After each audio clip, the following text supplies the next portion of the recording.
over here to look at an airplane that looked vaguely familiar to me, and I had to find out a little bit more.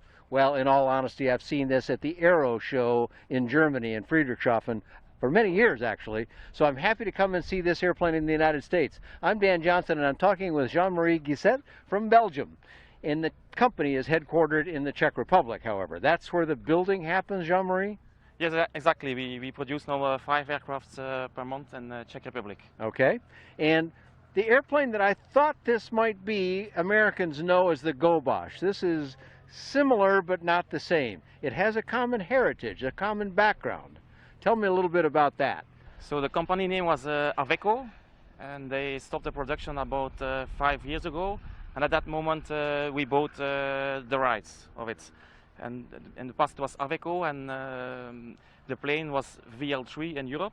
And the American dealer changed the name to Gobosh. And from 4 years ago we bought the production, and now we produce it again like VL3, and we want to import it here in the US under the name VL3.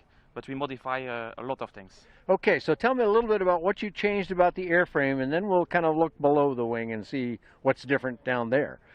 Okay, we changed a lot on the tail section, and the biggest change is the wing. And what's different about the wing, Jean-Marie? The surface is smaller. Okay. It means that the plane is much faster than the Gobosh.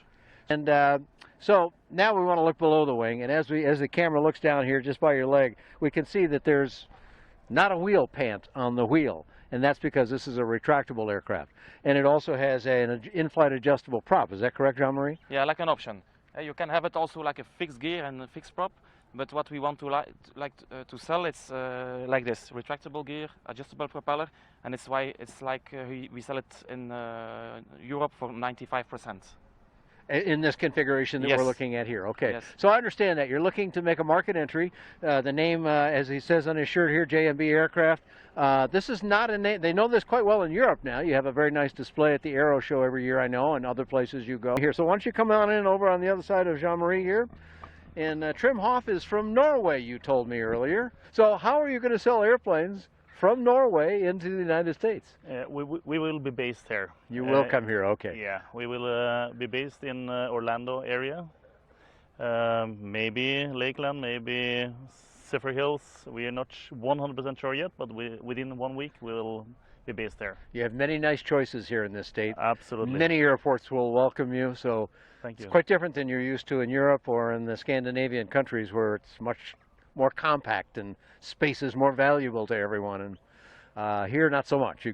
As you see, lots of airports, lots of opportunities, so that's great. Yeah. So when will you do this trim? You said 1 week. That's just to make a decision, but then what? Then we already have 2 planes here. We have Okay. this one and one more over in Lakeland. Okay. And we will register them quite quickly now and make demo flights around. And what we are aiming for is to have one in outside of Luke Air Force Base, because we have one test pilot over there. Okay. And we will have one in the Orlando area. Well, Florida is now moved up to the number 2 state in the nation for pilots and airplanes. So only California is larger, and if you look up in the sky here, you see small airplanes flying all the time. So let's come back to you, Jean-Marie. I want you to tell me a little bit about how this airplane performs, because I think people will be surprised. First of all, tell me what engine we have underneath the cowling. On this aircraft we have the standard engine, 100 horsepower Rotax. It's 100 horsepower, and we get 145 knots with only 100 horsepower. Yeah, so think about that. We're used to those kinds of speeds, but usually with much bigger engines which use much more fuel.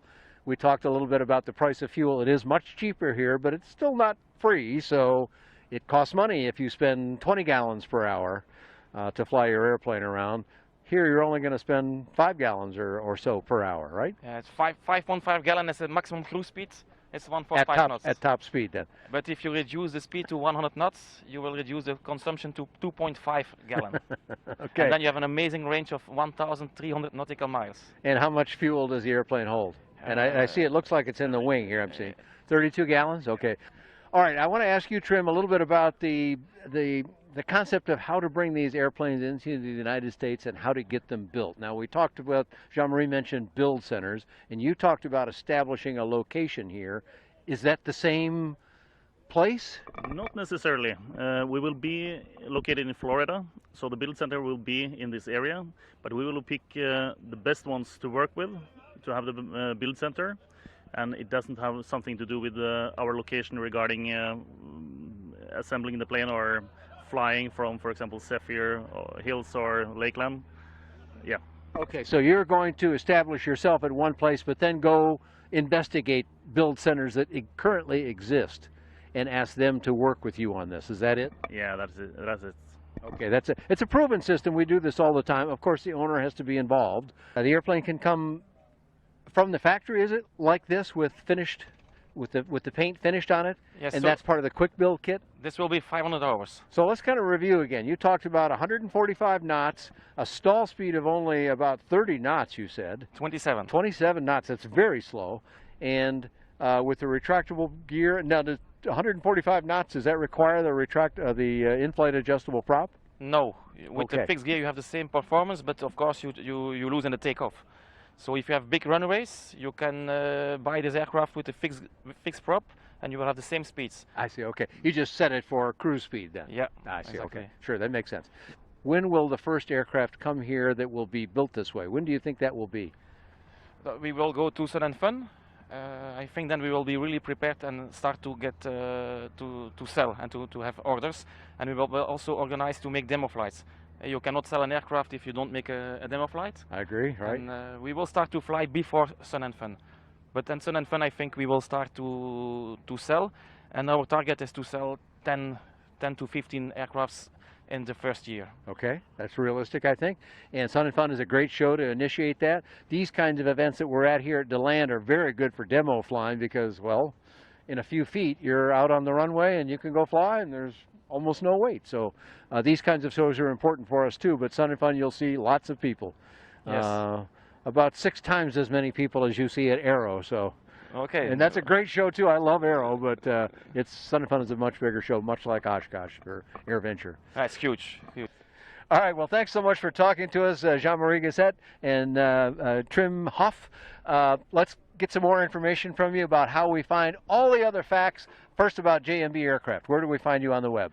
So we have the website of the company, jmbaircraft.com, and you can find a lot on Facebook also. If you put JMB Aircraft, a lot of videos from flying, videos from the production, a lot of information. Every 2-3 days we post on Facebook. Excellent. Okay, good stuff there. You can find more about this aircraft and all kinds of aircraft like this on buydanjohnson.com.